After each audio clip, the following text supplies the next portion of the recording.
안녕하십니까. TV닥터 인사이드 플러스 진행을 맡은 가정의학과 전문의 곽동원입니다. 류마티스 내과에서 가장 흔히 보는 류마티스 관절염에 대해서 오늘 한번 알아보도록 하겠습니다. 도움 말씀 주실 분 류마티스 내과 전문의 강은진 선생님이십니다. 선생님 안녕하십니까? 안녕하십니까? 예, 오늘 좋은 말씀 많이 부탁드리겠습니다. 네. 예. 류마티스 관절염, 우리나라 인구의 1% 정도가 앓고 있다고 합니다. 굉장히 많지요. 관절 주변을 덮고 있는 얇은 막에 염증이 생기고 이 염증이 이 안쪽으로 파고들어서 연골, 뼈까지 침범을 하고 나중에는 관절 전체가 파괴가 될 수도 있는 그런 병입니다. 약간 변형이 오더라고요. 뼈가 약간 이렇게 벌어지고, 그리고 이게 손을 움직일 때 많이 우리에서 이렇게 원래 이렇게 유연성 같은 이렇게 역으로 꺾는다든지 이런 것들이 안 되더라고요. 그러니까 제가 주부이니까 뭐 설거지를 한다든지 청소를 한다든지 아니면 작은 병 뭐 뚜껑을 연다든지 이런 게 힘이 가해지는 게 되게 힘들더라고요. 초기에 잡아야 할 것 같은 느낌이 드는데 류마티스 관절염 초기에는 어떤 증상이 있나요, 선생님? 환자분들께서 가장 많이 호소하시는 거는 네. 관절이 뻣뻣하다, 그리고 관절이 아프다. 뻣뻣하고 아프다. 예, 그 증상이 가장 대표적일 것 같은데요. 흔히 네. 이제 뻣뻣한 증상 같은 경우에는 뭐 저희가 1시간 이상 지속되는 조조강직이라고 표현을 하는데요. 예. 이게 염증성 관절염이기 때문에 오랜 기간 관절을 사용하지 않고 난 다음에 움직이려고 하는 그런 순간에 가장 강직 증상이 이제 두드러지게 나타나게 됩니다. 아하. 그렇기 때문에 가장 오랜 시간 관절을 사용을 하지 않는 시간이 저희가 잠을 자는 시간이 되겠죠. 그렇죠. 그래서 자다가 일어났을 때, 즉 네. 아침에 조조강직이 가장 심한 것이 특징이라고 볼 수가 있고요. 염증 반응이 관절에 일어나는 게 특징입니다. 그래서 네. 관절이 붓게 되는 게 굉장히 뚜렷한 특징이고요. 예. 그래서 지금 제가 계속 관절염에 대해서 말씀을 드렸고, 이름도 류마티스 관절염이라고 해서 관절 증상에만 국한해서 생각을 하시게 되는데 네. 계속 그 기전에서 자가 면역이라고 얘기를 드리고 있는데요. 자가 면역에 의한 전신 질환이기 때문에 네. 대표적인 증상은 당연히 뭐 모든 환자분들이 관절염 증상을 가지고 있지만 네. 그 외에 폐라든지 아니면 심혈관계라든지 다른 합병증도 유발을 할 수 있는 전신 질환임을 반드시 기억하시는 게 좋을 것 같습니다. 이름은 류마티스 관절염이지만 온몸 전체에 다 영향을 미칠 수 있는 병이다. 네. 이렇게 이해를 하시는 게 좋겠습니다. 그러면 선생님한테 찾아오게 되면 진단은 어떻게 하시나요? 저희가 가장 중요한 건 환자분의 임상 양상이겠죠. 증상들 보시고. 그래서 네. 환자분의 증상과 그리고 저희가 혈액 검사 그리고 네. 방사선학적 검사 그 여러 가지 방법들을 종합해서 진단을 하셔야 되고요. 네. 그래서 이 종합해서 진단하는 게 중요하다라고 말씀드리는 것 중에 한 가지가 네. 이제 류마티스 인자라고 하는 그런 검사 소견에 대해서는 많은 분들이 좀 인지를 하고 계십니다. 혈액 검사를 하면 나오는 거죠. 그렇죠. 그래서 그런 류마티스 인자라는 검사에서 양성이 보이거나 이상 소견이 있으면 네. 그것이 곧 류마티스 관절염이다라고 생각을 하시는 경우가 있어서 네. 그거 한 가지만 판단하시면 안 되고 예. 임상 양상이라든지 혈액 검사, 예. 류마티스 인자 이외에 또 다른 혈액 검사들도 있거든요. 네. 그런 혈액 검사라든지 방사선학적 소견들을 네. 종합해서 진단을 할 수 있습니다. 그러면 이제 아침에도 이렇게 손가락이 막 뻣뻣하고 조금 이렇게 중년의 나이가 되신 분이고 그리고 이제 류마티스 양성도 인자 양성도 나왔어요. 그럼 이제 치료를 하시겠네요. 보통은 내과적으로 약으로 치료를 하시나요? 이제 류마티스 관절염으로 확진이 된 경우에는 예. 실은 항류마티스 제제라고 하는 네. 류마티스 치료약이 굉장히 중요하고 치료 방법 중에 어떻게 보면 근간이 되는 치료 방법이 될 수가 있습니다. 네. 그래서 항류마티스 제제는 저희가 흔히 항암제 혹은 면역 조절제로 분류되는 네. 약물들이고요. 이게 단순하게 통증만 완화시키는 것이 아니고 예. 앞서 말씀드린 것처럼 관절의 변형을 유발한다거나 관절이 굳게 만드는 그런 장애를 유발을 하는 관절 변형 자체도 막아주기 때문에 예. 항류마티스 제제를 조기에 적절하게 사용을 하는 것이 가장 중요한 치료 방법일 거고요. 네. 움직이는 장기이기 때문에 그 네. 기능을 유지를 하는 것이 또한 중요하기 때문에 예. 이런 약물 치료와 함께 적절한 운동 치료 방법도 중요하리라고 생각됩니다. 예, 약을 조금 오래 드실 수도 있고 중간에 또 다시 끊었다가 재발하면 또 먹을 수도 있고 네. 이렇게 조금 마음 편하게 가지고 접근을 하시는 게 좋을 것 같습니다. 아까 류마티스 인자 얘기가 나와서 제가 네네. 하나만 더 여쭙고 싶은 게 요즘 왜 건강 검진들을 하시다 보면 맞습니다. 나는 네. 아무 문제가 없는데 뭐 통풍도 없고 뭐 관절염도 없고 아무것도 없는데 류마티스 인자 양성이 나온단 말이죠. 그러면 이제 막 물어보실 거예요. 저 이제부터 약 먹어야 되나요? 어떻게 하면 좋아요? 그렇게 물으시면 어떻게 대답을 해주십니까? 류마티스 인자라고 하는 것은 저희 몸의 면역글로불린이라는 성분에 대한 자가 항체입니다. 네. 그래서 근데 이것이 이제 류마티스 관절염 환자의 70 내지 80%에서 관찰이 돼서 류마티스 관절염과 뗄래야 뗄 수 없는 검사 소견이긴 하지만 이게 나이가 들수록 정상적으로도 뭐 많게는 60세 이상에서 20% 정도까지도 나타날 수가 있고 네. 그다음에 류마티스 관절염 이외의 컨디션 예를 든다면 만성 간염이라든지 아니면 뭐 쇼그렌, 루푸스와 같은 다른 질환에서도 나타날 수 있기 때문에 네. 실은 류마티스 인자가 나타났다고 해서 곧 류마티스 관절염이다라고 네. 생각하실 필요는 필요는? 없습니다. 그래서 네. 류마티스 인자를 그 검사 한 가지만 가지고 판단하지 네. 마시고 어. 여러 가지 점들을 고려를 하셔서 해석을 하시는 것이 필요하실 것 같고요. 또 네. 류마티스 인자가 정상에서도 나타날 수 있기 때문에 네. 류마티스 인자가 양성으로 나타난 거 하나만 가지고도 굉장히 스트레스를 받으시는 그러신 경우들이 분들 많거든요. 많아요. 네, 네. 그래서 너무 네. 스트레스 받으실 필요도 없다라고 말씀드리고 싶습니다. 예, 뭐 당장 걱정은 안 하셔도 될 것 같고 나중에 올 수도 있으니까 조심은 하자 이 정도의 의미로 받아들이시면 괜찮을 것 같습니다. 자, 생각해 보면 우리가 대부분의 일을 우리 손으로 하고 있습니다. 그 손관절이 어느 날 아프다, 또 그 손관절을 쓰지 못하게 된다 그러면 정말 그런 상황은 생각하기도 싫죠. 그런데 류마티스 관절염은 우리 전국 인구의 1% 정도 꽤 많이 발생을 합니다. 내 손가락이 보내는 신호 무시하지 마시기 바랍니다.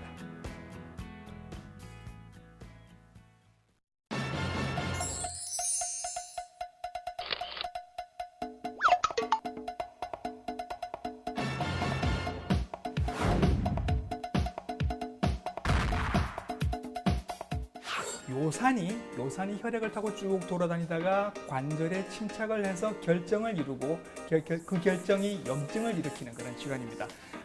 바람만 스쳐도 아프다고 해서 통풍인데 바람이 안 스쳐도 정말 아픕니다. 옛날에 술고기를 즐겨 먹을 수 있었던 귀족이나 왕족들이 주로 이제 걸리는 병이었는데 뭐 요즘은 귀족, 왕족 아니라도 다 걸리죠. 나폴레옹도 걸렸었고 알렉산더 대왕도 걸렸었다고 합니다. 그런데 왕도 귀족도 아닌 저는 왜 걸렸을까요? 참 궁금해지네요. 자, 통풍에 대해서 오늘 한번 알아보도록 하겠습니다.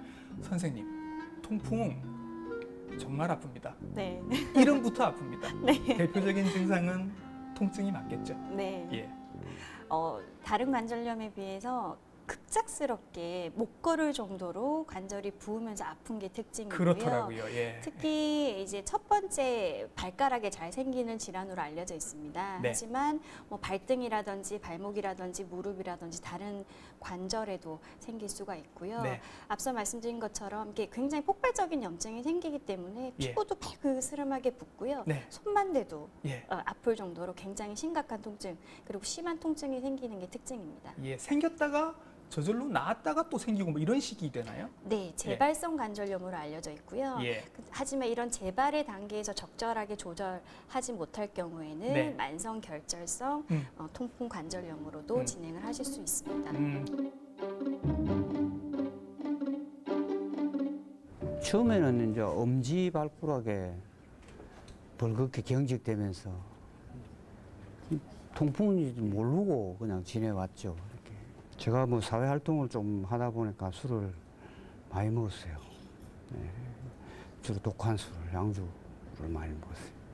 통풍을 사실 검색해 보면 연관 검색으로 뭐 다들 뭐 치맥 나오고 단백질 나오고 고기 나오고 맥주 나오고 이렇습니다. 다들 고기, 맥주랑 연관이 있다는 건 아는데 정확하게 왜 생기는지는 몰라요. 왜 생기나요? 통풍이라고 하는 것의 원인 물질인 요산이라는 것은 잘 알고 계실 거고요. 네. 결국은 이 요산이라는 것은 저희가 신체의 세포의 대사 산물로서도 형성이 되고 그리고 저희가 음식으로 섭취하는 어떤 퓨린의 대사 산물로도 형성이 되는 것으로 알려져 있고요. 네. 이렇게 형성이 된 요산이 장 혹은 콩팥으로 배설이 되는 것으로 알려져 있습니다. 네. 특히 콩팥으로 배설되는 기전이 중요한 것으로 알려져 있고요. 이런 생성과 배설에 있어서 균형이 깨어지게 되면 네. 혈액의 요산의 농도가 높게 유지가 되게 되는 고요산 혈증이 존재하게 되고 네. 이런 고요산 혈증이 오랜 기간 유지하게 되면 앞서 설명해 주셨던 것처럼 관절이나 조직에 침착을 하면서 네. 염증이 생길 수가 있고요. 따라서 이런 고요산 혈증이 수치가 많이 높으면 높을수록 예. 이런 기간이 오래되면 오래될수록 네. 이런 통풍이 발생할 확률은 더 높아진다라고 설명을 드릴 수 있을 것 같습니다. 예, 그래서 이제 통풍이 있으신 분들은 특히 남성분들은 이제 치맥을 정말 걱정하면서 조금만 이렇게 맛만 보든지 아니면 포기를 하셔야 되는데 여성분들은 통풍 걱정을 전혀 안 하시고 그냥 살찔 걱정만 하신다는 거죠. 억울합니다. 여성들은 왜 통풍 걱정을 안 하시나요? 예, 통풍이 대표적으로 남성에서 흔하게 오는 질병으로 알려져 10배가 있고 많다면서요, 남성이. 예. 특히 이제 폐경 전의 여성 같은 경우에는 예. 에스트로겐이 그러니까 여성 호르몬이죠. 에스트로겐이 요산 수치를 감소시키는데 영향을 미치기 때문에 폐경 전의 여성에서는 굉장히 드문 것으로 알려져 있고요. 네. 하지만 폐경 이후에는 남성과 동일하게 그 발병 빈도는 높아지고 있고 아하. 또 아무래도 남성분들께서 예. 술이나 아니면 고칼로리 음식 같은 것들을 네. 많이 복용을 하신다거나 반면에 운동은 못 하신다거나 예. 그런 조금 생활 습관의 예. 차이점 또한 남성에서 많이 생길 수 있는 원인이 될 수도 있을 것 같습니다. 그럴 만한 짓을 했다라고 말씀을 하시는 것 같습니다. 자, 그렇게 해서 이제 통풍을 확인을 하고 선생님께 찾아가면 선생님께서는 통풍 치료는 어떻게 해주시나요? 앞서 증상에서 설명드렸던 것처럼 갑자기 관절이 붓고 아플 때 그런 경우 저희가 급성 통풍 발작의 치료가 있을 수가 있고요. 네. 통풍의 원인을 말씀드렸을 때 고요산 혈증이 중요한 원인 인자고 이제 원인 기전이다라고 설명을 드렸는데 이런 근원적인 고요산 혈증을 조절할 수 있는 요산 저하 치료가 네. 또 하나의 큰 요산 흐름입니다. 수치를 떨어뜨리는 치료. 네. 예, 예. 근데 이제 환자분들께서 이제 결절성 통풍이라거나 심혈관계 합병증이라거나 이런 통풍으로 인한 합병증을 줄이는 치료는 급성 발작 치료가 아니고 네. 이제 요산을 떨어뜨리는 요산 저하 치료가 예. 더 근원적인 치료이기 때문에 반드시 이런 요산 저하 치료에 예. 적응증이 되시는 분은 네. 급성 발작 즉 통증을 조절을 하는 예. 그 치료만 하시지 마시고 예. 요산을 조절하는 근원적인 치료를 반드시 하셔야 됩니다. 내가 예를 들어서 뭐 체중도 좀 나가고 뭐 요산 수치도 조금 높고 맥주도 좀 즐겨 마시고 고기도 좋아한다고 하면 사실 통풍이 언제든지 올 수 있는 건데 잔소리 좀 부탁드리겠습니다. 예. 실은 술을 안 드셔야 된다는 건 모두 다 술이 요산을 올릴 수 있다는 예. 건 모두 다 아실 거기 때문에 네. 굳이 강조하지 않아도 아실 것 같고요. 예. 술도 뭐 맥주만 뿐 아니라 모든 술이 사실은 다 관계가 있는 네, 거잖아요. 뭐 예. 술에 따라서 뭐 일부 술은 조금 더 크게 올리지 네. 않는다라고도 하지만 예. 실은 술은 전반적으로 요산을 올릴 수 있다라고 이해를 하시는 게 좋을 것 같고요. 네. 그다음에 식이 습관으로 살펴보면 뭐 해조류라든지 육류라든지 그런 퓨린의 대사산물이 더 많이 형성될 수 있는 음식을 섭취를 하시게 되면 당연히 네. 요산이 많이 올라가시게 될 거고요. 궁극적으로는 최근에는 심혈관계 합병증이 많이 동반되는 것이 통풍에 굉장히 중요한 포인트 중에 하나입니다. 그래서 앞서 요산만 제한하는 시기도 중요하겠지만 전반적으로 성인병이나 심혈관계 질환의 합병증을 예방을 할 수 있는 건강한 뭐 운동이라든지 체중 감소라든지 식이 습관을 조절하시는 것을 기억해 주셨으면 좋겠습니다. 네, 선생님께서 미리 주신 대본을 보면 모든 종류의 술 그리고 어패류, 고기 말고 조개류도 들어갑니다. 그다음에 청량음료, 그다음에 과당이 많이 들어간 음식. 들을 다 이제 안 먹으면 거의 스님 같은 생활을 하게 되지 않을까 생각을 합니다만 저는 과당을 뺐네요. 그렇죠, 그렇죠. 네. 네, 그래서 저는 스님이 될 자신은 없어서 조금씩만 먹도록 그렇게 하도록 하겠습니다.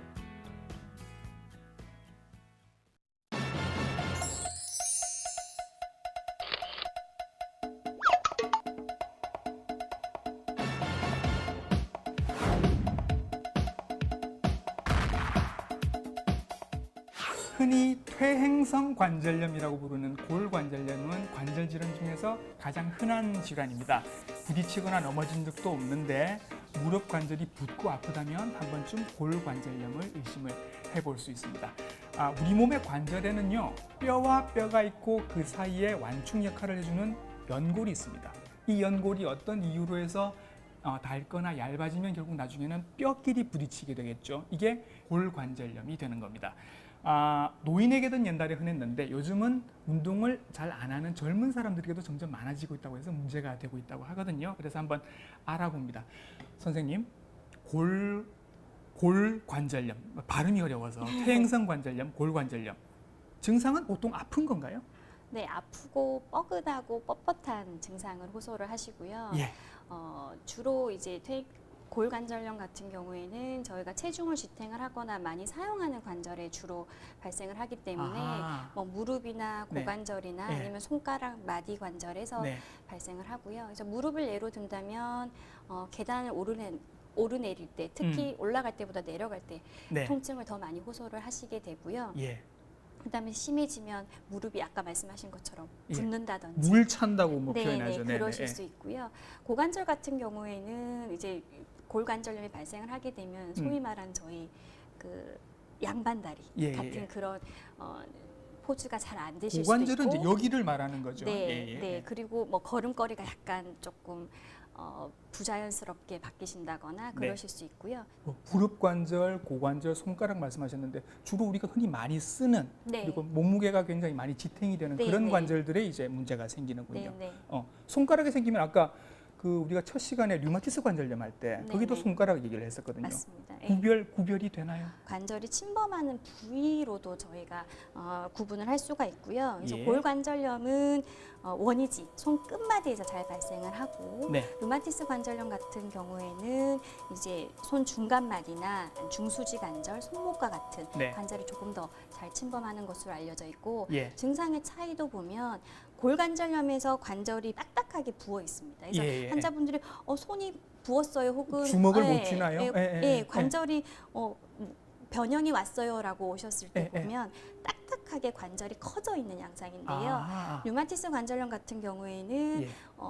염증으로 예. 인해서 활막에 염증이 생겨서 관절이 붓기 때문에 예. 부어 있는 관절을 만지셨을 때 열감이 있으면서 말랑말랑하게 붓게 됩니다. 물이 차서 말랑말랑하다 네, 그러더라고요. 네. 예, 그래서 예. 증상의 차이를 보실 수가 있습니다. 선생님이 일을 하시는 그 외래를 보면 주로 계시는 환자분들이 중년 여성들이 많습니다. 네네. 실제로 골관절염도 중년의 여성들에게 많이 오나요? 많이 옵니다. 예, 예. 네네.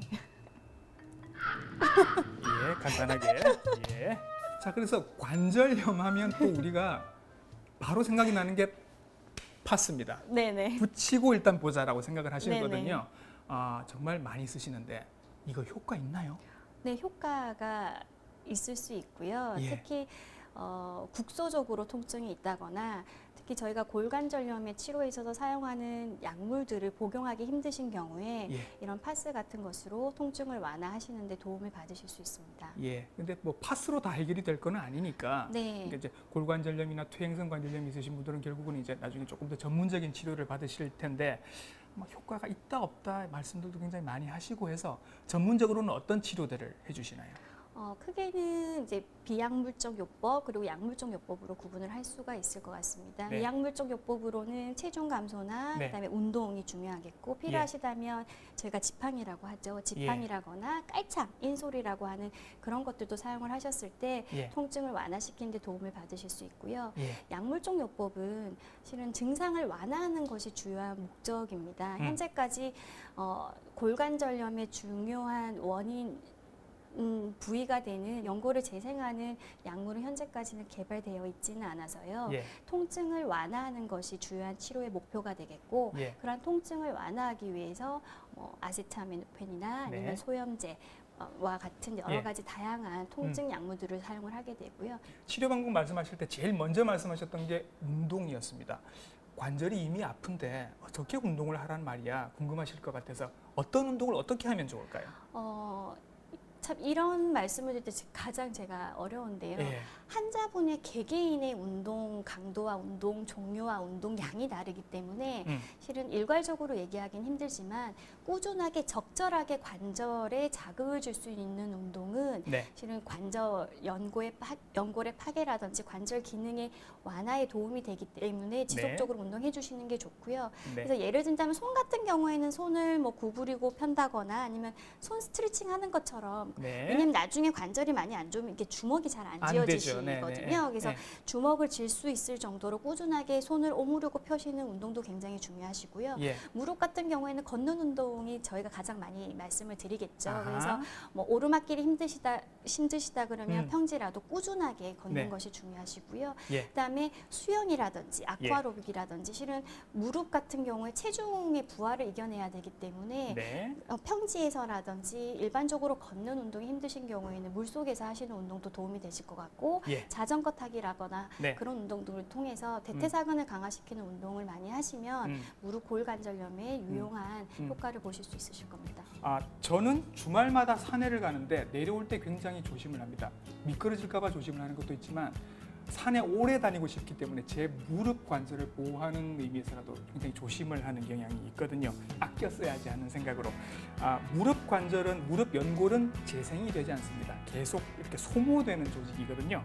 여러분들은 여러분들의 무릎을 어떻게 관리하고 계십니까?